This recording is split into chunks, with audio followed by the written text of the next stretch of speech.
ఏం ప్రచురించారో చూద్దాం. Leak చేసినోళ్ళు మెంటలోళ్ళు Kishan Reddy fire అయ్యారు.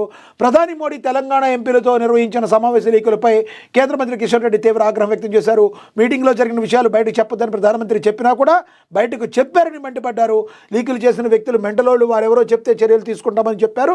ప్రధానమంత్రి మీటింగ్లో సోషల్ మీడియాలో యాక్టివ్గా ఉండాలని సూచించారన్నారు. తెలంగాణలో పార్టీని మరింత బలోపేతం చేస్తామని కోరినట్లుగా తెలిపారు. దక్షిణ భారతదేశం నుంచి ఇప్పటి వరకు కూడా 2 ఉపరాష్ట్రపతులు అయ్యారని, బీజేపీలో కార్యకర్త స్థాయి నుంచి అధ్యక్షుడి స్థాయి వరకు వెళ్ళే అవకాశం ఉంటుందన్నారు.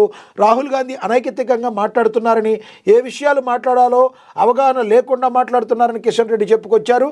ప్రతిపక్ష నాయకుడిగా రాహుల్ గాంధీ ఉండడం చాలా దురదృష్టకరమని మరి చెప్పుకొచ్చారు మరి కిషన్ రెడ్డి గారు, మీరేమో రాహుల్ గాంధీ మరి ప్రతిపక్ష నాయకుడిగా ఉండడం దురదృష్టకరం అంటున్నారు.